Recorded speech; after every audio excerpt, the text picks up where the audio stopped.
दोस्तों नमस्ते। दोस्तों आज का टॉपिक का विषय ये है कि पुरानों ख़्यालों से कैसे बाहर निकलें। देखिए पुराने ख़्याल का मतलब हुआ क्या? देखिए आपके जीवन में कुछ भी घटनाएँ घट गई हैं, जब आप उसके बारे में सोचते हैं तो आप थक जाते हैं, सिहर जाते हैं। दिन भर आप उसी के बारे में चिंतन करते हैं, मनन करते हैं और आपका मन जो होता है उदास रहता है। तो यही होता है पुराने ख़्याल। देखिए पुराने ख़्याल क्या है? एक तरह से वो भूतकाल है। भूतकाल में जो घटनाएँ घट गई हैं आपके साथ, वही हैं पुराने ख़्याल। तो भूतकाल में जो भी घटनाएँ घट गई हैं, चाहे उसके बारे में आप जितना सोच लें, जितना चिंतन करें, चाहे जितना मनन करें, उसमें आप बदलाव नहीं कर सकते हैं। जैसे आपने कक्षा 10 का एग्ज़ाम दिया और आपने 50% मार्क प्राप्त कर लिया और आप उसके बारे में सोचते हैं कि यार मेरे मेरे को 50% मार्क मिला है, थोड़ा और मिल जाता यानी कि 60% मिल जाता, तो मेरी ये समस्या नहीं रहती। ये बार-बार आप सोचते हैं। तो चाहे जितना आप सोच लें, एक तरह से क्या है, उसमें आप संशोधन नहीं कर सकते हैं। यानी कि आपको कक्षा 10 का अगर पास किए हैं, 50% मार्क पाए हैं, तो एक तरह से क्या है, वो पर्सनल हिस्ट्री है। वो आजीवन तक आपके बनी रहेगी। हाँ, उससे क्या है, आप उसको सीख ले सकते हैं आप। मतलब कोई भी घटनाएँ भूतकाल में आपके साथ हुई हैं, तो उससे आप सीख ले सकते हैं और फ्यूचर की क्या है, रणनीति बना सकते हैं।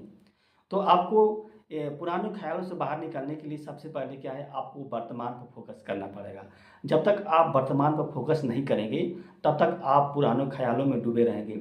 और देखिए वर्तमान की नींव अगर आपकी मजबूत हो गई, तो इसकी संभावना ज़्यादा है कि फ्यूचर की नींव भी मजबूत होगी। क्योंकि जो फ्यूचर की जो नींव है, वो वर्तमान पर निर्भर करती है। यानी कि वर्तमान में जो काम करेंगे, चाहे या वर्तमान में अगर आपका परफ़ॉर्मेंस अच्छा है, तो इसकी संभावना ज़्यादा है कि फ्यूचर में परफॉर्मेंस अच्छा होगा। यानी कि जो फ्यूचर क्या होता है, वो वर्तमान का ही आउटपुट होता है। वर्तमान के जो परिणाम होते हैं वो ही फ्यूचर होता है। तो आपको क्या करना है, वर्तमान पर फोकस करना है। वर्तमान पर फोकस नहीं करेंगे तो आप क्या है, पुरानों ख्यालों से बाहर नहीं निकल पाएंगे। तो आप देखिए कोई जो घटनाएँ होती हैं आपके जीवन में, एक तरह से क्या है, पहले मैं बता दिया कि हिस्ट्री होती है। जैसे मान लीजिए इंडियन हिस्ट्री है, मॉडर्न हिस्ट्री है, मेडिवल हिस्ट्री है, एंशिएंट हिस्ट्री है।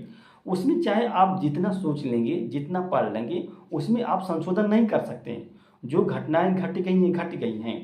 तो आपको क्या करना, उससे सीख लेना है। आप सीख लेंगे, फिर आगे की रणनीति बनाएँगे, तो आप कुछ कर लेंगे या आपके मन को शांति मिलेगी। लेकिन जब तक आप उससे सीखेंगे नहीं और सोचेंगे, सिर्फ़ उसके बारे में सोचेंगे, तो सिर्फ़ सोचने से क्या है, आप उस समस्या को सॉल्व नहीं कर, जितने उसके बारे में सोचेंगे उतने ही उसमें क्या है, पुरानों ख़्यालों में डूबते रहेंगे। यानी कि जो पुराने ख़्याल जो होते हैं, जितने ही आप उसमें डीप जाएँगे, उतने ही क्या है, आप उस लंबा जाएँगे।